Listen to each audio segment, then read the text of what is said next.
this computer. Okay, so thank you so much. Let me just get my question bank up. Thank you so much for agreeing to meet with us today. Oh, I'm happy. Thanks for reaching out.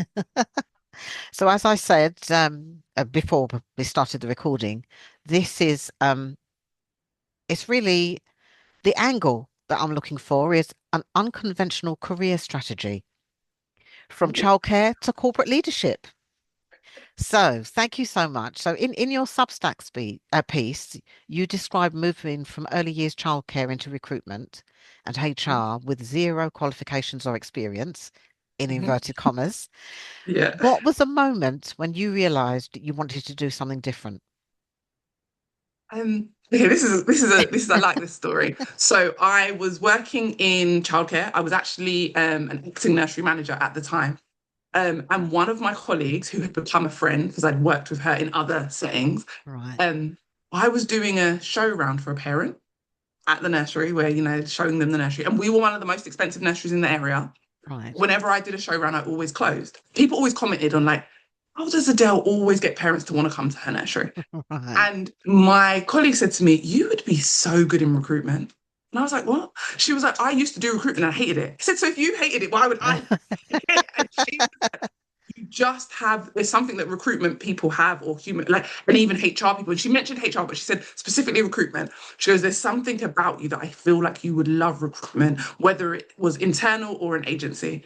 I had never thought about recruitment. I'd used recruitment agencies Right, to get staff, but I had never thought about recruitment. So I went off, did some research that led me down the HR rabbit hole. And I was like, oh, I like the thought of HR, like people facing, helping people, like whether it's benefits, payroll, employment law. Like I was like, oh, I like this.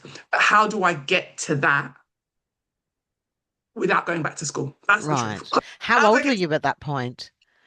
oh, I was 20. I would have had my daughter 24, 25, almost 25. Okay. About 24, 25. So basically, I had my daughter as well. And the other thing about childcare, anyone who's worked in nurseries or in schools, in reception or anything like that, it doesn't pay great. You do it because you love it. And Love I it. absolutely loved it. I'd been doing it for 10 years.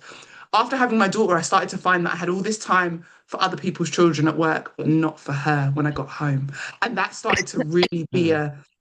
a bit contentious. Like I started to really feel like, oh, I'm unhappy because I want her to get the full force Yes. of happy mum all the time. But she's not because when I come home, I'm tired. And I've Right. been at work, I've been with other people, kids talking all day, and I'm sort of like, oh, I want to rest now. Yeah. So that was a big thing. So I was looking for a move. And at the time, I thought I was going to go into becoming an Ofsted, working as Ofsted, Right. or an MVQ3 trainer, or opening my own nursery. So Right. these were the goals. There was never, ever going to be a change. And if Right. it hadn't been for my friend saying that to me, I would have never been here. So I'm going to shout her out, Amelia. If it hadn't been for Amelia just saying that to me, she probably doesn't even remember that she said it to me.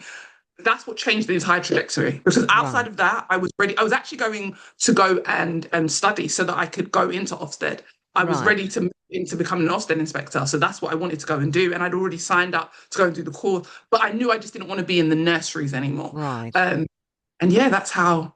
So that's a long-winded way of me saying that's how I Wow. got where I got to. And then Brilliant. yeah, after looking into HR, recruitment made sense as the next jump. Okay. Okay. So So I was recruitment going to ask you, how did that shift your thinking about value and income being a mum? But you've just explained that to me there now. So brilliant. So, in your Substack article, you mentioned that a recruitment director told you that you weren't cut out for corporate life. What did that moment actually feel like, and what flipped the switch? I cried. I'm going to put that out there immediately. Right, As soon as I hung up, as soon as I got off the call, because she interviewed me via phone. She was like, right, instead of you coming all the way to London to interview, let's just talk because we know each other.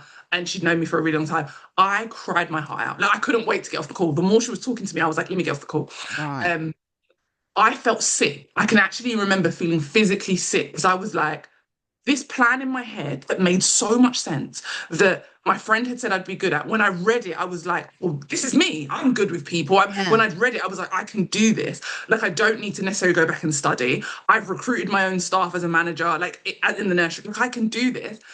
Someone telling you that that's not, like, absolutely not. And also the difference was it was someone I respected who was really good at her job, and Right. she was like the head of, like, up there. So I was like, if she don't think I can do it, I'm 24, 25 at this point.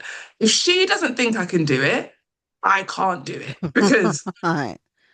like, who better to tell me than another woman, Uh, a woman of color, and someone who's been doing it for like 15 years, great at Yes. what she does, well known in the industry. Everybody knew her in my world. Right. And she's saying to me, listen, you are great in as a manager, as a nursery manager. You are great at working with kids. Even I can see you in reception because I'd worked with kids in reception class and things like that. She was like, I'll help you get a better teaching job or a nursery manager job, one or the other. I will help you do those things because you're great at it, but you will never be in corporate. She just said to me, you don't have Wow. the right energy. She said, I don't think you'd be organized enough. She goes, you don't have the right, she goes, you play with kids all day. Basically, that's what she said to me. She didn't say it in those words, but Yeah. she was like, you come across like that. You come across like someone who has the energy to be around children, but not around adults. She goes, you're quite shy. Because at the time, I don't come across like it now, but I'm very introverted. Right. I'm a Yeah. full-blown introvert. Right. And at the time, I was what people would have called a typical introvert. Because people always assume introverts are Yeah. shy. It's There's not that we're masking, shy isn't there? necessarily. Yes. Yeah, Yeah. it's more that you're more introspective and you're thinking all the time. So I love being around children because being an introvert, it just felt really calming. So she said I didn't come across confident enough to be able to be around adults or to do Wow.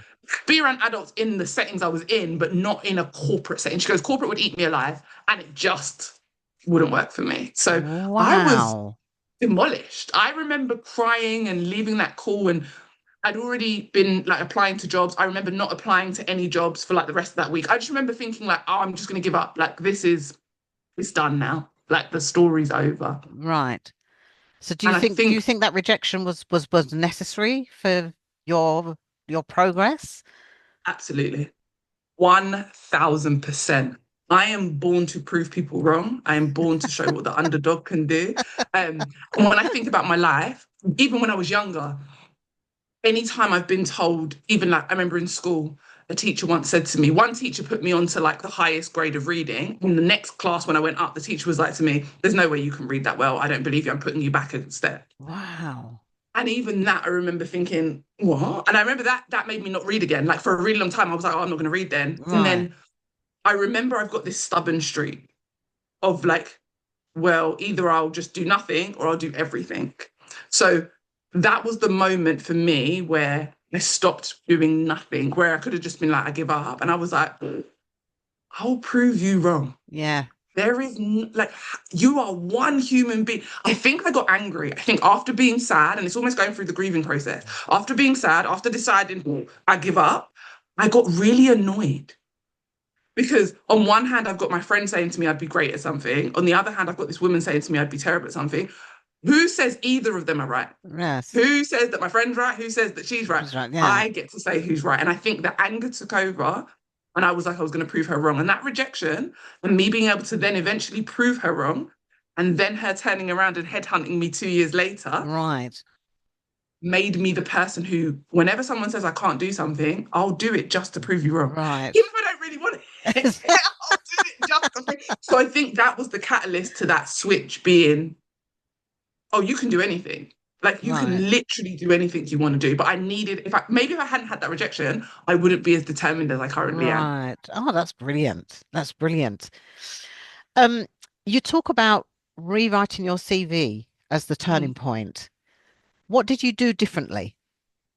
So I remember, and this is before I knew about CVs and before I knew I was actually good at this. I remember, especially after that rejection. So after that rejection, I remember thinking, right, I want more interviews. Let me look at my CV. So I looked at my CV and I was like, she said that I'm too childcare. I'm too like friendly and happy. And there's nothing wrong with that because I'm still super friendly, super happy in corporate. But she said it didn't translate as serious corporate woman. So I looked at my CV and said, why does it not translate? And what I did differently was I just put out some of the industry words. I was like, as a manager, I still manage teams, manage staff, have to ensure that the business is running, manage budget, have to make sure that against budget, I'm always against target. I can't say to my head office, oh, I've run out of money. So Yes, I'm yes. still doing strategic things. I just do it in a childcare or an education setting. Environments. Yeah, When I was a teacher, I still have to create lesson plans. I'm super organized. For someone to say the teacher's not organized makes no sense. Like, yeah, I'm super organized. Everything has to be in place. I'm taking people's children from being unable to read in some circumstances to reading, writing, to be prepared to go to grammar school, to whatever it is. I do that. So I was like, I just need to show that I do that on paper, but not focus solely on talking about education. Because as a teacher, what you usually talk about is like how you've elevated the kids. You don't speak about that strategy. Because we wouldn't use the word strategy exactly. necessarily. You Yes, would just talk about, oh, you took the children from A to B through frameworks and curriculums and stuff like that. Curriculums are strategy. absolutely, Someone has given you a absolutely. document and said, use this document to take this person from here to here. That is one of the most strategic things Yeah, you can do because yeah, no human is the same. yeah. I just started talking about strategy. And Even I marking always, schemes, even marking right? schemes are Marketing strategy. Yeah, strategy because you've yes, got to know the marketing scheme. You have so much paperwork, so much red tape. Ofsted. To pass an Ofsted inspection, it's not just about, yes, your nursery has to be great, your staff have to be great. Paperwork has to be in place. yes, Information has to be collected. Systems have to be on point. Ratios. I have to know how many people need to be in the building, how many first aiders I need at any yeah. one time.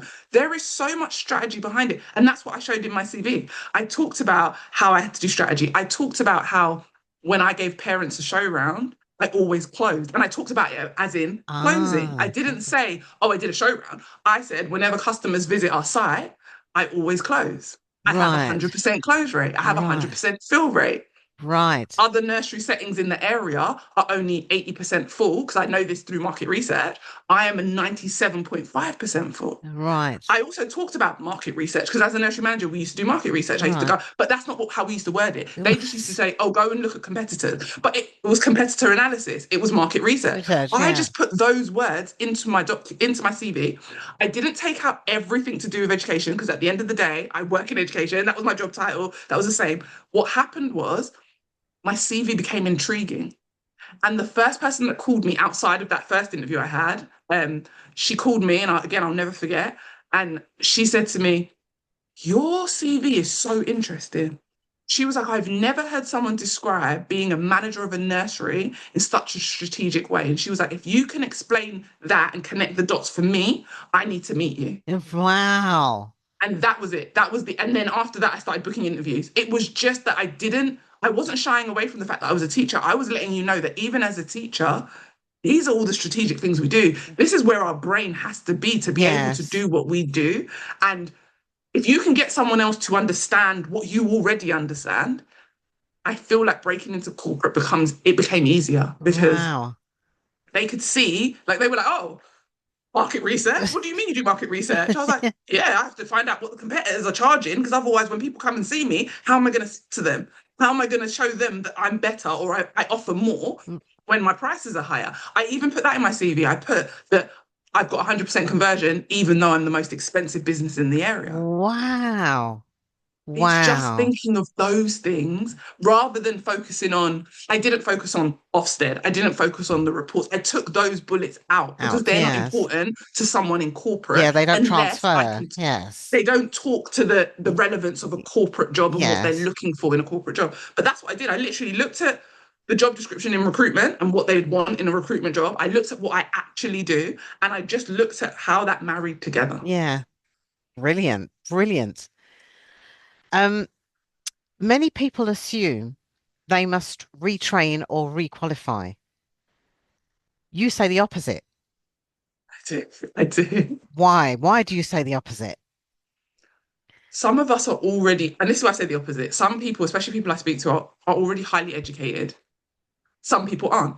If you're already highly educated, you shouldn't have to go and chase more qualifications. You've already are highly educated. And at the end of the day, even if you're not educated like me, I'm in an industry that I'm not educated to be in. When you go into that industry, your skills, the outcomes you deliver, and the profit you make, especially in corporate, is the only thing anyone cares about. Right. A qualification will open a door for you. I believe that. I believe qualifications will open the door for you quicker for some people. Like in corporate, you got the qualification, it will open the door. But Yeah. guess what? It opens the door, but it doesn't get you paid more. It doesn't get Right. you your next promotion. It doesn't. I've sped past people who have been upset. They're like, Adele does not have a CIPD. Why is she my boss? And I've had that. And then I've had that same person come to me and be like, I can't fix this case. I don't understand where in employment law this works. Help. And I've been the one to help and fix it. And Right. those moments have been my moments where I've been like, oh, me not being qualified didn't matter. Me being willing to always understand, read, continually learn, understand the changes in law are what matter. Because even if I had a CIPD, even if I had that qualification, employment law changes all All the the time. time. So that Absolutely. qualification, if I'd got it 10 years ago, half the information's already changed. Yes. So how do you stay on top of information? And that's why I think it doesn't matter. Now, listen, I'm not talking about legislated industries. So I'm No. not talking about being a doctor. I Yes. want you to have, I want you to study Yes. how to open my body. It's very different. What I'm saying is there are industries where they say that they would like a qualification, but if you can prove your skills and your outcome, because the truth is, once you have the qualification, you walk in a room. If there are 10 of you with that same qualification, how do you stand out? Stand out. If Absolutely. the qualification was as important as everyone says it is, then why can't I just apply for a job and you give it to me straight away because I'm Yes. qualified? Why do you need to interview? Why do you need to see 10 of us with the same qualification? Because there's something else you're looking for. And that is the skill, the competence, the outcomes, the money I can make you. You are looking for more than a piece of paper. And I don't want to downgrade anyone's qualifications because, listen, I say to anyone, if I can do what I've done without a qualification, imagine if I had that as well, Oh, wow. because your skills, your outcome, and your profit are alongside your Side of, qualification. yes. Neither is better. You add Yeah. it to. I think what some people do is they lean only on the qualification and they take away the other side. I Yeah. think the two marry together so nicely. When people come to me and they've got master's degrees and they're my client and they're like, I'm struggling to get paid this and that, I'm like, if I was you and I had everything, I like skills, outcome, all these things I can do, plus a qualification, I'll take over the world. I was like, I feel like God said, that's greedy, Adele. You've already got these skills. You don't need this as well. Because I honestly feel like when people say to me, they've also got a qualification, I'm like, I can't understand that they don't advocate for themselves more. I'm like, Yes.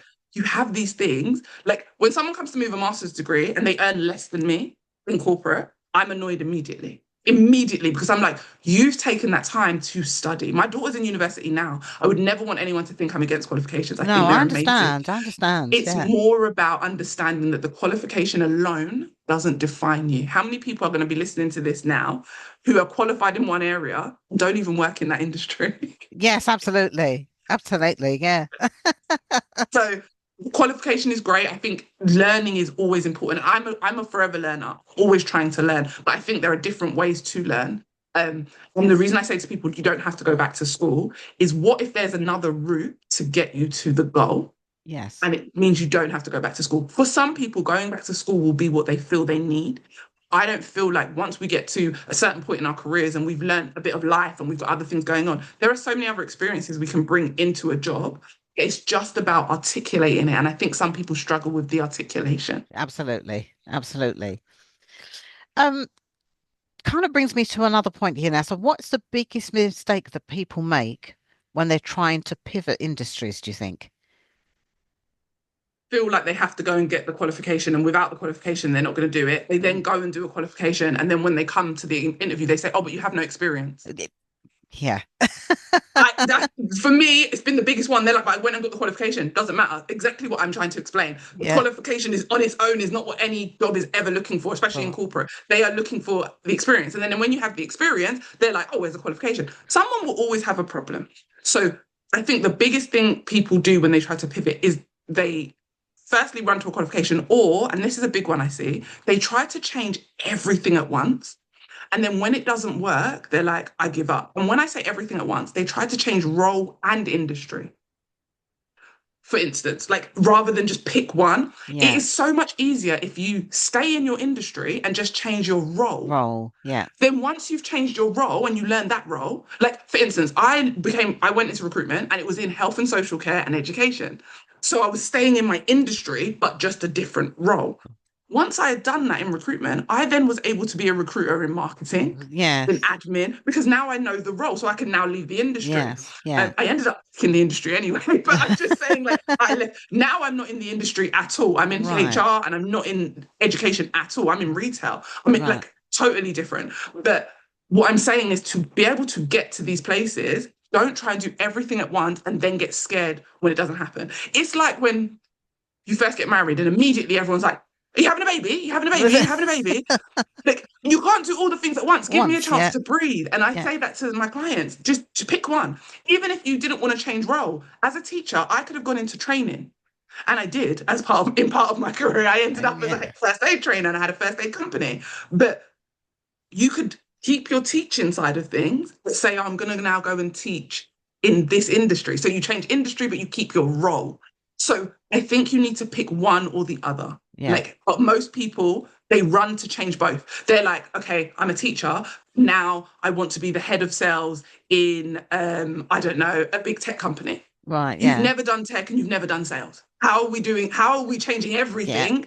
It becomes overwhelming when you sit in the rooms for interview. If you even are able to book an interview, it's hard. A lot of people come to me and like, I can't even book an interview. I'm like, you have nothing to sell. When I switched to recruitment, I could still sell the education side. I was like, listen, Yes. all the people, the candidates you speak to, I am them. I know how to talk to them. I'm going to be able to understand them and Yes. help them get a job. All your clients that you're trying to sell to, they were me. Yeah. I know how to sell to myself. It was, I had something to sell. Does that make sense? yes. And Yes. I think that's the biggest thing that people do wrong when they try to pivot. Don't try and Okay. do everything at once and don't run off and go and get a qualification thinking that that's the magic pill that's going to get you in the door. And don't give up either, too easy either. Absolutely not. People Yeah. give up way too quickly. Like Yeah. people will say to me, oh, I've been trying for 6 months. I'll be like, okay, but a lot of you studied for 3 years to be able to do the job you currently do. But Yeah. you were trying for 6 months and it's taking too long. It's not taking too long. 6 months is not a long time. And especially in this job market, 6 months is No, absolutely exactly. nothing. I mean, I say to people quite often when so I'm assisting them with personal development and sort of, CVs and stuff like that. I Yes. say to people, it doesn't matter that you haven't got that specific qualification. What you need to remember is you went to school from the age of 5 up until 15 or 16 or whatever age. You have done 15 or 16 years of preparation to get where you are now. So you don't You have to know how rush now and try and get you've things done within 3 months or 6 months or right? whatever. And you've proved that you know how to learn. So Yeah, therefore, if you get a job, you will need to learn. I've never started a job, even in HR or recruitment, where I still haven't had to learn something because every company has its own process, its own way of doing things. exactly. So if we're just like, oh, I've got the qualifications, that means I can do everything. What happens when you go into these companies and no two companies look alike? Exactly. Even So even actually, teaching, even teaching with lesson plans and all of totally that sort and different. marking script, every organization is different. So yeah. Totally different. Totally different. Yeah. Um, so you negotiated full-time pay for part-time hours, Oh, increased yeah. pension, shares, and additional benefits. What mindset shift allowed you to ask for more? So that was That's a later in my biggie. career. That was later in my career. And that was when I actually started to get into mindset. One of my friends read the book The Secret. I'm sure everyone knows about that book from years ago. Yeah. And she said to me, have you ever read it? And I was like, no. And I was like, this sounds I a bit still woo-woo haven't. to I me. still haven't. Yes, it's to me, it sounded very like, not very me. Right. Caribbean parents, born and raised in the Caribbean, brought to England. I was born here, but I still grew up in a Caribbean household. If I say to my mum, you just have to think something and it will happen, she will say to me, what if I think about boxing you? Like, I just think like Exactly. this. What Like, about what about thinking about going to church? Yeah. yes, exactly. She'll say to me, what about thinking about reading your books and learning your books and getting an education? That's what, listen, I come from that background. Like, my Yeah. mum's amazing, but the secret didn't make sense at first. Then the more I read it, the more I very much was like, oh, this is just when you think about going to church, like because you brought up church, or think about God. And when we ask for anything and it's in line with his will, it works out in life. Like it brought me to Psalm 1. Like it just brought me to different thought processes. Like, oh, okay, it connects to my real life in a way if I think about it. Outside of like thinking of the universe and stuff like that, it Yes. connects to Yes. my life. So I took from it what I needed to take. But it also got me thinking about mindset in the sense of when you start your day and you say, I'm having a bad day, have you noticed that it keeps being bad? The more you get annoyed, the more you get frustrated, the more things get hard. The minute you take a second and breathe and are just like, do you know what? It's not that serious. The day seems to even out. And it's Yes. more because you are angry and are perpetuating Yes. the way you're acting is Yes. creating this negativity. You're speaking to people in a different way, maybe. You're doing things differently. So things are going wrong. You're being hasty. So you're making a mistake and then something falls on the floor and then you're blaming it on a bad day. Versus when you're in a good mood, even when something goes wrong, you kind of don't notice it because you're Yes. just in a good mood and the day Yeah. goes really well. And that mindset stuff is what helped me later in life to start being like, you can ask for more stuff. Um, Instead of, I always used to leave my jobs every 2 years Oh, to did get you? more of what I wanted. Yeah, I always used to be like, I want more money, I've got to leave. I want more benefits, I've got to leave. So they don't Right. do that here. I want this, so they got to do, I don't do that here. One job created a job for me. They created a job title for me. They were like, we're going to make you the HR and training manager. And at the time, they didn't need that because we had a recruitment manager and then we had like a HR director. And the way the company was set out, you just didn't need that in between. They created it because they didn't want to lose me. And I think that maybe planted the seed, but I never acted on that for years later. It was just in the back of my mind, like, oh, Right. people will create things if you ask them. Like, but I was never someone to ask. I always waited to be offered. Yes. Yes. And then as I got better and better at my job and I started to do all this mindset stuff, I was like, how am I going to get the things I want? So I started writing everything down. I just started, that's how I started, to be honest with you. It was never asking. I just started writing it down. And I Right. started writing down like, because I read somewhere that anything that you write down is like 45% more likely to It could happen. So I happen. just Yeah. wrote it down. I had a list of all the things I wanted. And one of those was I want to work 3 days a week without losing any money. I want to work 3 days in corporate without losing any money. By the time I'm 40, I want to retire, part retire, that's what I wrote, and only work 3 days a week and still get full time. I remember writing that down. That was it. It was just something I'd written down. I remember writing down money goals and all other goals. It was like a whole page long. I wrote that down. And then over the next 2 years, I started noticing things that I'd written down started to happen. So then I was like, oh, how do I make the 3 day thing work? So then one day I was like, I'm just going to ask. How should I ask? Because I'm always very strategic in how I ask. So I was like, I need to make it seem like they're not going to lose any of the work. Like I do all these great things and I'm going to continue to do all these great things, but just let me do less days. And somehow I was able to convince someone to initially let me do 4 days a week and keep my salary. And I said to them, if it doesn't work, I'll go back to 5 days. Knowing full well, remember I said to you earlier in the conversation, I'll prove everyone wrong. I am not going back. This has to work. And I remember saying to myself, oh, if you have to work all day long on those 4 days, you are making it work. And that's what happened. I did what I needed to do, and those 4 days worked. And then eventually I said, prove to you that 4 days work. Can we do three? Then it became a thing. And then if I'm honest with you, you know, when you start doing things, it's like when you want a new car or you buy a new car, you start seeing that car everywhere. Talking to people, I started meeting people that was already doing this. Right. Something I thought was a mess. Wow, I work 3 days and I'm on full-time salary. I started meeting people that were making 70K working 3 days a week and were like, yeah, I've always only worked 3 days a week. And looking at me like I was weird. And I was like, Right. what? And I just started meeting, and I'd never met people. I just started meeting people on top of people on top of people that were on these salaries that most people connect to being full-time, Right. on these higher end salaries, but worked 3 days. And they didn't Right. see it as I work part-time. They were just like, yeah, I just work 3 days. That's my salary. Just my salary's not that high. Like when someone was saying to me, oh, I'm on 75K, and this was years ago, by the way, and then said to me, oh, I'm on 75K, but again, I work 3 days. I was like, oh, did you negotiate that? And they're like, no, like there are just jobs like that. And I was like, where are these jobs? And then I actually started to realize that, oh, you're just not exposed to certain Certain things. You just things. aren't aware that some people only work 4 days, some people only work 3 days, but they still get really good salaries because Right. they Yeah. negotiate really good. Because I was like, when they said 75, I was like, oh, you're prorated. And they were like, no, no, that's salary. I was like, wait,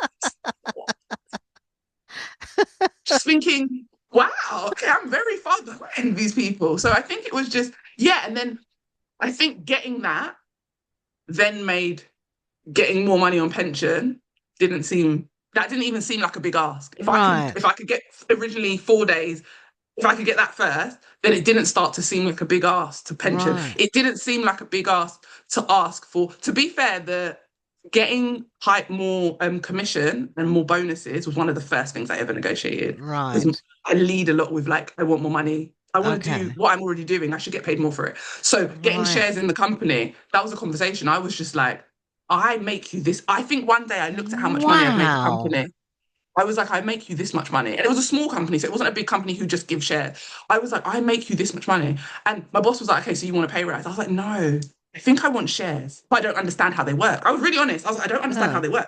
She was like, you want shares in the company? And I was like, yeah. And she was like, well, what do you mean you want shares? I was like, I don't want loads of shares, but I think I should get shares, at least like 10, 15%. And she was like, why? And I was like, this is how much I've made you. I said, if I leave tomorrow, who else makes this much money? And she was like, oh. And when she looked at it, I basically carried the business. right. And she was like, firstly, we're going to give you a promotion. And secondly, let's have the conversation about shares. And I got my first set of shares. And then I got more shares. And then Wow. I just started asking. And there were other people in the company who didn't, because people always say to me, oh, but if a company has a set of rules, you can't negotiate outside of that. Listen, I've worked at corporate companies where I've negotiated outside of that. And I've been told, or I've had to sign an NDA, I can't discuss it. But Right. annual leave, like I've been like, listen, the salary you're offering me is 3K less than I actually want. 3K a year. Like, and I always think like this, 3K a year is not that much when you think tax and everything like that. But I was like, if we can come to some compromise and you can give me more annual leave, then I'll consider your role. And that's kind of things I've always That thought of is things like that, like amazing. exchange. What's the exchange? I Yeah. can't just go in and say, oh, I want to work 4 days. It's like, No, what's the that's right. exchange? Yeah. For me, the exchange is I've done all of these things for you. I'm willing to do all of these and more. I just want you to let me work 4 days. And I think people think when they hear me talk, like I just go in and just no, I have leverage. Yeah. People have to want what you You got offer offer. to give you Absolutely. back what you want back. But I Right. first, like I said, I wrote everything down. What do I want in life? And then I think my brain just started to figure it out. It And was I like, find that that's a very useful ask. way of doing things, actually. When I Mm, write things down, then they seem to manifest. And yes. then when things aren't going so well, I think, why did I forget to write things down? It was Yes. Yes. And I'm going through that phase right now. I was like, right. wait, what's changed in life? Had a baby and I've forgotten to write things down. Get back to Yeah. writing it down. When you write it down, your brain just starts to figure it out and make motion and things start Exactly. to Exactly. Brilliant. Um, okay, so you mentioned, oh, hold on a second. I've missed a very important one here. Do you think that women in particular undervalue transferable skills? Yes, absolutely. We undervalue. We think we have to be perfect as women in not just in work, in life, as parents. We think that when we make a mistake, it's the worst thing. So if we're not 100% on something, we don't think we can do it. Therefore, transferable skills don't necessarily make sense to us because that's not 100%. Yeah. That's you saying, oh, but this can be this, or this is similar to this. And for us in our brain, I feel like as women, similar is not good enough. Yes. Similar isn't perfect. It Yes. has to be the exact thing, not the like me saying, oh, I used to recruit staff in my nursery is not the same as being a recruitment consultant or the same as Yes. being in human resources. It's not just because you got references, Adele, doesn't mean you can be in human resources. The argument is always, and we argue with ourselves. No one's necessarily telling us that because listen, men, this is why they say men will apply for a job when they meet 60 or 70% of the criteria. I believe that number is a lot less. I feel like It I've met is. men It that will is a apply lot for a job, they less. meet 40%. They Yeah. meet 40%, they're like, Yeah. listen, I will try my luck. And because men are bold enough to try their luck, that's what it is. It's never about, it's not even about having all the transferable skills. It is about trying your luck. You only need one person to say yes. And I think Exactly. that's the bit women, like I said, I feel like we're conditioned and we're taught to be the perfect lady, to be the quiet woman, we're just taught to be yourself. Take care of your family, take care of your husband, take care. If you need to take care And of people, follow that the means you need to, rules. And yes. follow, If you need to, whereas men are well, risk takers, are encouraged oh, to he's be just that way. being Yeah. boisterous. He's Yes. just being boisterous. We get told, oh, you're not being ladylike. Yeah. Yeah. And because of that, we want to be perfect. Because if you've got to take care of everyone, of course you have to be in your mind. You need to be better because you have to be the perfect one. Because how will you take care of them Mm. otherwise? I think that translates in work. How can you transfer that skill? That doesn't make sense because it's not perfect. It doesn't Yeah. fit in the box perfectly. So I think we shy away from it. And I think actually we have some of the most transferable skills. Yeah, no, I agree. I mean, when I used to be a trainer with the civil service, Mm, teaching internal recruitment, we had, lots of studies that were done. And I used to say to people all the time, if you've got six criteria for a job, women will look at it and say, I can only meet five of them. I'm not going to only, apply. word, only. Men would look and say, well, I can meet two, and they would apply. But you see the difference? A woman will say, I can only, like, Only, five. exactly. We don't just say, oh my gosh, I've got 5 out of 6, let's go. What? Like, Exactly. I've got a Yeah. 90% chance, let's go. We're saying, oh, I've only got a 90% chance. A man will be like, oh my gosh, I've got 20% chance. They don't care. And sometimes I Exactly. feel like, sometimes I'm like, women, I would wish women had the audacity of men. Yes. I Yeah. wish we had that audacity. Yes. I'm going to quote that. I like that. Okay. So you describe being delusional in the pursuit of everything you want. Yes. What does healthy delusion look like? Ooh, I like that you said healthy delusion because there is a huge difference. Listen, I'm not just out here saying I can do it. I can't fly. Like, I'm not out here saying I can jump and fly. No, delusional in the sense of I don't believe that something can't happen because another person has told me it isn't possible. Right. I don't believe that something can't happen because the statistics or the odds are against me. I don't believe that something can't happen even because my brain told me it's not possible. I just don't. You be delusional. If you want something and you believe that you're supposed to have that thing and you wake up constantly thinking about that thing, it is better to be delusional than to be regretful. Yes. So Yeah. I think healthy delusion is when you're like, I'm going to keep going for it. And it's healthy as long as you're going for it and it's not affecting your health, it is not affecting your finances. It's not me, you're not going to lose your house because you're being delusional. There's a difference. Like for me, there are always calculated risks. I'm Yeah. not going to put my family at jeopardy for my delusion, but I'm also not going to give up. So for me, delusion might look like, okay, I thought I could become a coach. I did a course to find out what coaching was all about. And then I just started showing up online. I still had a 9 to 5. I didn't quit my 9 to 5 because that could have put us in jeopardy because I've got a household, Yeah. I've got kids. If I didn't have kids and I lived at home, I might have just quit my job. Yeah. They're like, calculated risk, but I was still delusional enough that I kept going. Even 6 months in when I had no clients, even 8 months in when I had no clients, and then I got a client. And then I got Right. another client and another Yeah. client. And then I kept going. That's my type of delusion. Delusion, I will say in my personal life, because I've shared this on my Instagram. They tell you when you hit 40, having a baby naturally, almost non-existent. Like they told me, I did like just a check to see how my eggs were and stuff at 40 because I got married and my husband didn't have children. They said to me, you've got a 3% chance of having a child. I Sorry, remember that word. I've got this expression on my face because I hadn't Remember, realized that you remember were that over word when they 40. say when they said 40, they said to me I had 3% when they looked at how many eggs I had and stuff, Right. Yeah. 3% chance of having a baby. And again, 3% is low. So most women, we're going to be like, 3%, what's the Yeah. point? Yeah. Men would be like, 3%, I've got 3%. I very much, my delusion said to me, okay, I got 3%. Why? Someone has to be the 3%. This is my thought process. There are 97% of people that this might be true for. There has to be 3%. Why am I not the 3%? Why have I always got to be the bad side of the percentage? So I'm the 3%. And guys, I'm the 3%. Like Sally Ann knows this. I had a baby last year. Very happy. She's very healthy. I didn't have any of the older woman pregnancy related issues. Like I didn't have diabetes, any of that. She came early. She came naturally. She came easy. She came within 4 hours. Okay.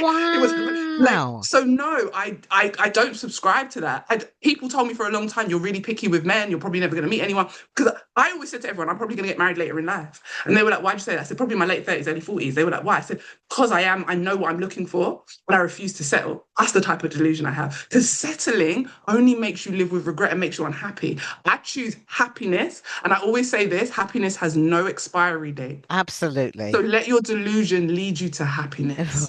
That's brilliant. That's brilliant. My Um, battery is literally about to die. I'm yeah. just gonna run and Okay. put. I thought it was already on, but it's not. So hold on one Okay. second. Oh, One that's sec. fine.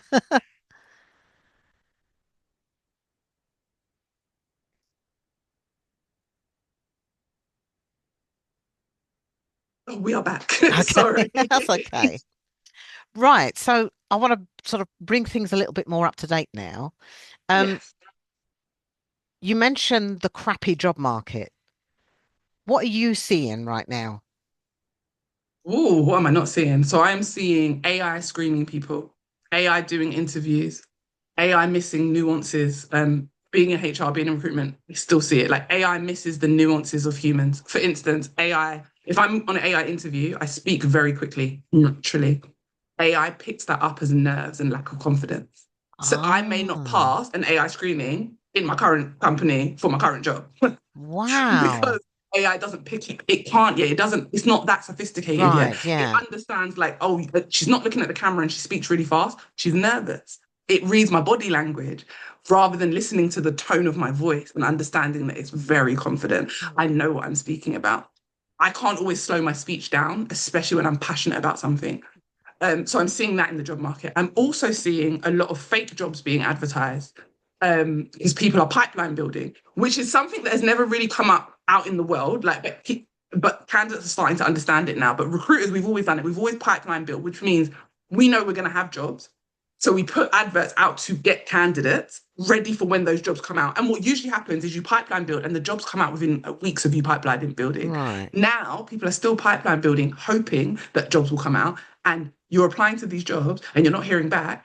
And you're thinking it's because you're rubbish, but actually there was no job to start with. And the recruiters realized that I've been pipeline building for 6 months and still there are no jobs. So now what do I do? I've got all these right. candidates already. So the funnel is broken. Um, Companies are losing money left, right, and center. We're seeing Yeah. layoffs. That's all Like just post-COVID. Yeah, everywhere. Because after COVID, obviously, no one had work. Then everyone started hiring again, and we had the huge increase. And now they're cutting those people because they're like, yeah, we don't need all these people. Like we yeah. went a bit crazy. Tech grew really quickly, so Yes, it hired loads of people. But now tech is shifting to AI. So if you don't have those technical skills, or if you're not good at sales to be in that area, you're now losing your job because the part of tech you're in has shifted and is now looking more at artificial intelligence. right, So you've got all these industries that grew and are falling. The only industry that is still really rapidly growing is healthcare. And right. that's because we have aging populations and things Yeah, like that. So healthcare's got a steady growth. yeah, But the market is just awful because you're going for interviews. People are going for 6, 7 interviews and they're not hearing anything back. yeah, Why? Because the job got put out and at the time they had the budget. 5 interviews later, the budget is gone yeah, because they've had to get rid of a whole department over here. And that department now is saying, have you in your department got any space for one of these people? You can't hire from outside anymore. yeah, yeah. It's So, difficult. and you're not seeing these things. Businesses are shifting to, I'm seeing a big shift back to offshoring. Right. Ah, right. So offshoring admin, like anything they can't give to AI, I'm seeing they're offshoring. Remember, we went through that years ago where they started to offshore everything Yes, to other yes. countries. I'm seeing that again in big corporate companies. They're offshoring, which is reducing the size of things. They're trying to streamline. Companies now, because they're losing money as well, I forgot to mention national insurance and tax. Tax. Employers' national insurance and tax took a big jump last year. They're having to pay more just to have staff. So if they can find ways not to have staff, Right. they will. And that's just the real world. Like they can't afford to pay employers' national insurance and employers' tax Yeah, if they've got loads of staff. So actually, it's easy for them if they can offshore yeah. or if they can find AI to do some of the admin tasks that maybe a team of 5 can now be a team of 3. Right. And we've got to always understand companies in corporate will always want profit over everything. Everything. It's Yeah, profit over people. And I'm being honest, it's rarely a company that says people over profit. yeah, It's usually profit over people. So therefore, people are the first thing to go. yeah, yeah. So I think that's what the job market is showing you. It's showing you that there are more people than there are jobs right now. So, However, AI will create new jobs in the long run, but there's going to be this awkward phase yeah, that we've been going through since 2023. yeah, yeah. So, although you're saying that, there's the jobs are sort of the job market is shrinking Yeah, temporarily, temporarily, absolutely. does that include in HR? Not necessarily, yes. So I'm seeing that human resources, like the administration side of it, is shrinking. Right, And again, because AI is able to do some of the stuff that people were doing. AI is right. now screening some of the people. AI is now even like benefits. People are just asking AI, search the web, what benefits do all these companies offer? Who should I reach out to? Can you write an email for me? Like you're even having like so the admin some of the admin tasks mean Yeah, that those jobs are shrinking. However, this doesn't mean that if you're a HR admin, your job is lost. Because as a HR admin, there are other things you do outside of administration. You just now need to pivot into roles that Right. require and less admin heavy, or you need to be comfortable with using AI. I tell this to everyone. If you are in like a role that AI, you feel like AI is starting to creep in, come really good at using the AI. Better than your boss who introduced it to you, they'll keep you. And that's what I'm saying to people. And remember the delusion that we spoke about, be the 3%. Someone Yes. has to keep the job. Why can't it be you? So, yeah. So HR, I do see it across HR as well, and recruitment, talent acquisition, whether you Right. work internally or externally. I'm starting to see roles slowly disappear at certain levels. But they still need human interaction. They still Yeah. need people to speak to clients. Clients don't want to speak to the AI. The client wants to speak to Exactly. you. Yes. They still want people to do that. They still want you to interview people when it comes to the main interviews. There are still things that you need to do. Benefit, offboarding, onboarding. People want to be onboarded by a person, by a human. Yeah. They want to ask questions. Again, the AI can't always, like we've all been on the chatbots where it gets to that point where you've asked Yes. it 5 questions and now it's like, let me get you an advisor. Can't help you. You're the Yeah. advisor. So be the Yeah. advisor. I think that's where, yes, the jobs are shrinking, but we still needed. We just have to now think about how are we needed Yeah. and shift the roles that we look for. Oh, right. Okay. Great. Um, are qualifications becoming less important or simply differently weighted? In this job market, yes. That doesn't mean it won't shift back. I think, and I feel really bad to say, but my daughter's at uni. Keep going to uni, lovely. And she's studying something that you have to have a degree in. But in some industries, university is becoming slightly outdated. And I'll explain. The reason why is in this industry where there's a shortfall. So even though there are more people looking, but less jobs. The jobs that they do have, some of them are so niche because AI has created all these niche roles that no one's ever heard of. Like we've Mm. all seen them, like these jobs that no one's ever heard of. Because they're so niche, you can't have studied for them. Right. There's not a degree that matches these jobs that don't make any sense to anyone. Yeah. Like I've seen CEOs hiring like people head of brand management, Yeah. and they're hiring like young people that are good with like TikTok and stuff like that to be 200K a year Yeah. to be your personal brand assistant. Like what I'm saying are roles are popping up didn't exist. So the degrees that we have now don't necessarily exist in the full force of the workforce that we have Yes. now. So therefore, companies are now hiring for skills. There was an article recently, and I can't remember where I read it, but I know it was shared on LinkedIn, where they said that like something like 75% of corporate companies in the UK and the US have said they're hiring for skills, not qualifications. Right. They Okay. need people with specific skills. One of those being AI. Recently, actually, LinkedIn actually did an article very recently, and it said, what are the three most looked for jobs or skills at the moment? The first two were AI jobs, and the third one was people that can do operations, risk, and client relationships. Ah, right.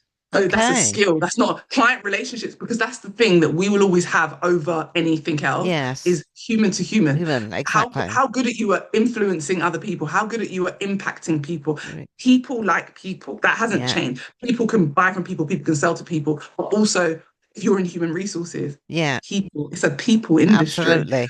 So you need Absolutely. people. So yeah, skills have become, I think, skills-based hiring has suddenly taken off. And also I think companies have realized that it's the skills that make them the profits. And Right. with a lot of them losing money, which means their board members and their stakeholders are very unhappy with them, they're now like, I need people that can make us money, not people that are necessarily qualified. Qualified. Yeah. Okay. Great.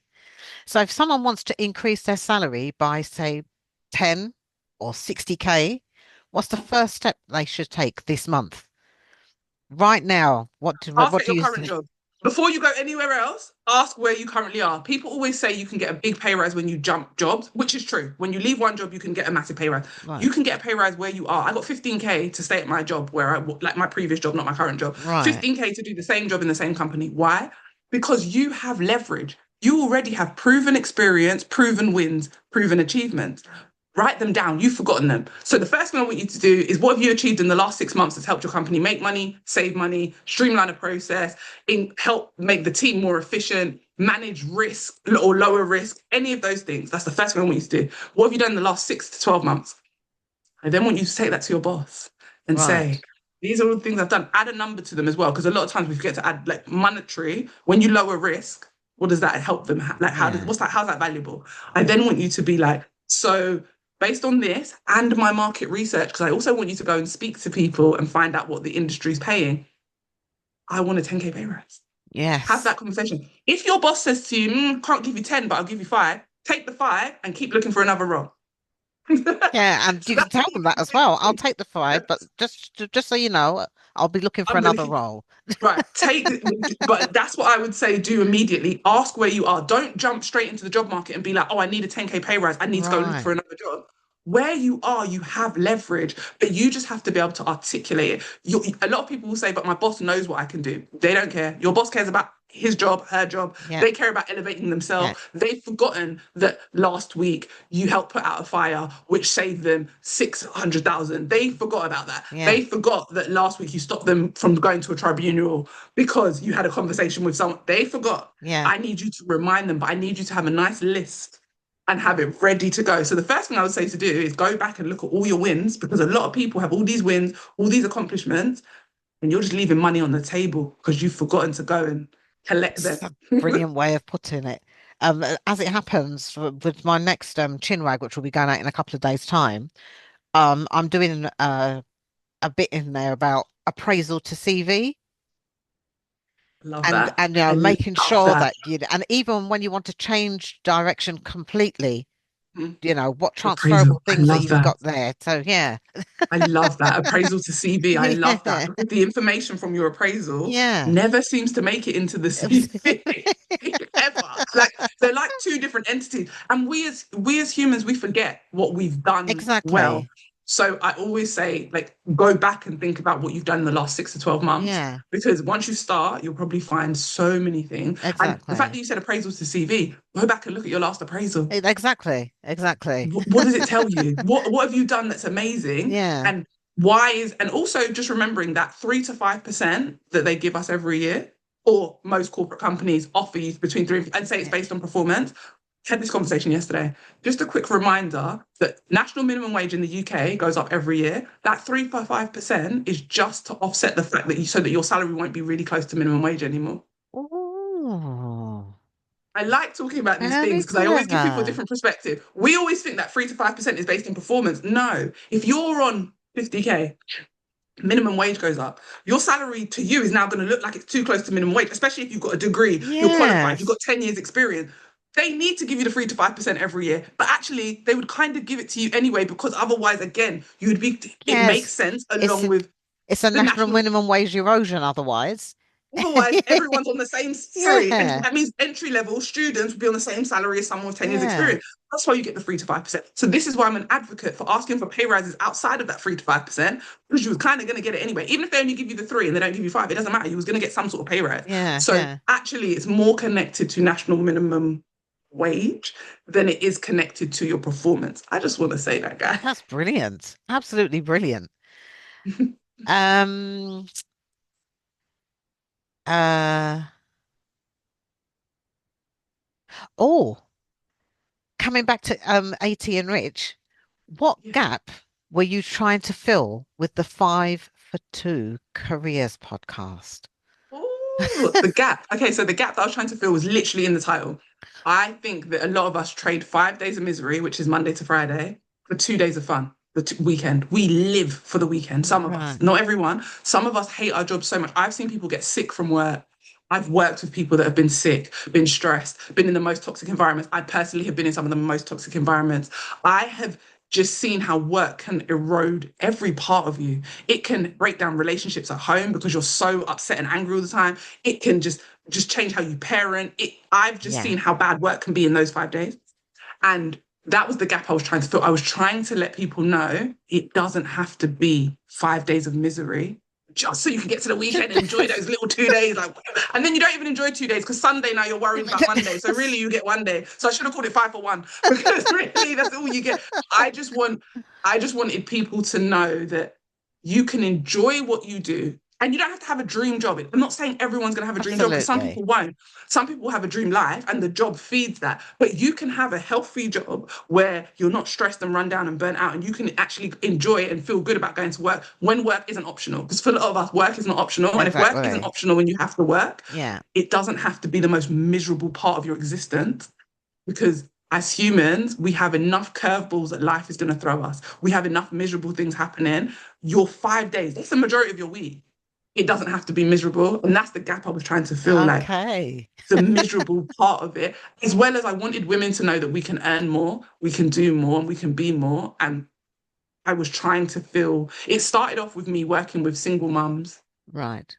who were trying to elevate their salary and maybe didn't have the support. That's how it started. 18 Rich started there. And Right. then it grew into helping just women in general just to be seen. And it's just continued to grow. But yeah, it started off that I was like, I'm going to show people that you don't have to be miserable at work. You can actually enjoy what you do and get paid really well for it. That's where it all So, started. so what patterns do you see in the women that you coach? Confidence. That's the biggest patterns I see is that they don't believe that they can have those things. They don't Right. believe or they don't feel worthy. It's confidence and worthiness. They don't believe like they can ask for those things. They think they can go to work, put their head down, get on with the work, and just accept what they're given. That's the biggest thing. Most of the Right. women I work with, we feel like we should accept what we're given, be grateful for what we're given, and never ask for more because it's being ungrateful. And And I think I that's one of the think biggest patterns. that's kind of reinforced when you get employers saying, you're lucky to have a job. You're lucky to work Absolutely. with me. Yeah. Absolutely. I always Absolutely. say We're to always people, told. no, your retort should always be, no, you're lucky to have me. You have me in your job. Exactly. Mine is always you're lucky to have me because you know what I'm bringing to the table. Because if I wasn't, you Yeah. wouldn't be getting this. So like, and it is that like the gratefulness of it all. And I think I do work with a lot of women who have parents from sort of either the Caribbean or Africa and stuff like that. And one of the biggest things I see is if your parents came here during a certain generation, they had to take the work they could get. Yeah. That was survival. So we have been fed that survival mindset when actually, I'm not saying the world has changed massively because there are still discrepancies and issues for women of color. What I am saying though is that we don't have to live in the exact same survival that our parents lived in. Yeah. We can actually walk away from a job and get another job Yeah. versus in our parents' time, that probably wasn't necessarily. Yeah. If they walked out of a job, they couldn't get another one. Although my mum used to tell me about all the jobs she walked out of because she just didn't care. But our, Wow. our parents, so maybe a bit of me comes from her. Yeah. What great Um, inspiration bit of for yeah, a you. bit of me comes from her because she said, no, no one's going to play with me. I'm going to leave. And I remember one of my first jobs that they were treating me really badly. And she was like, you're not going to work today. And I was like, what? Because call the lady and tell her you're leaving. I said, I can't do that, mum.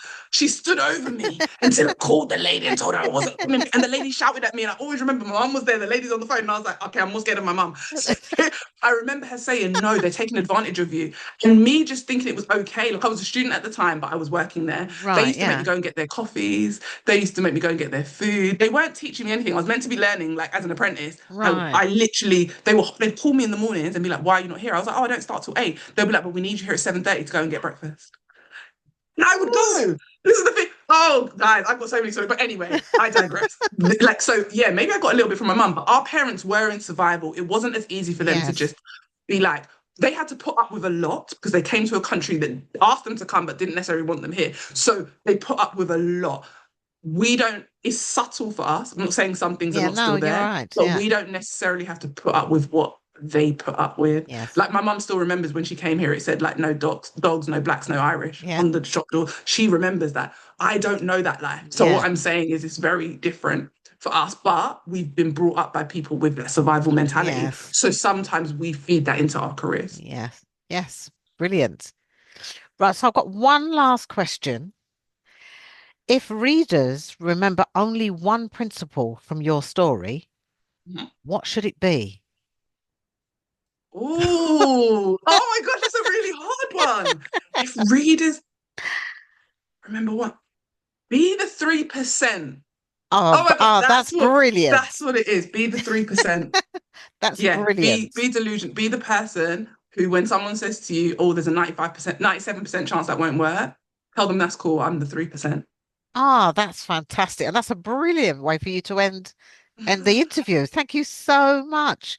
I've really Oh, enjoyed it. me too. Thank you. You've reminded me. You've got my brain just ticking now. I've got all these thoughts that I'm like, I'm gonna have to go and record a podcast episode now. Like I've got all these thoughts of like you've reminded me of so many things that Right. I probably haven't thought about for a while, just in my journey and in my history. So thank you for having me and thank you Oh, for this is asking. brilliant. I'm really looking forward to putting the piece together. And obviously, I'll let you see it before I do it. Thank you. Yeah, Thank you. okay. I feel really privileged. No, this feels really nice. And thank you. Like, yeah, I don't always feel like my story is not that it's not moving, but I don't always feel like it reaches so many different people. But just talking to you now, I just kind of was like, I've got so much more to share and so much more to say. So Oh gosh, you're yeah. amazing, honestly. Oh, thank you. Oh, I really appreciate you. And thank you for having me. No, thank you for agreeing to do it. Honestly, thank you. It's been lovely. But like I say, Oh, we will do some more stuff together in the future, definitely. 100%. All right. Absolutely. Absolutely. Oh, well, thank you so But much. you are so superwoman, you really are. And I hadn't realized that you'd already hit 40. So Oh, well, congrats. thank you. I'm very much over 40, but yeah, thank you. I appreciate that you didn't know. Oh, well done. Well done. Oh, thank Okay. you. All right then. So we'll catch up. Yes, we All will. right. We'll speak Thank you soon. so Thank you so much. much. Enjoy the rest of your day. And you. Thanks. Take care. Bye. Bye.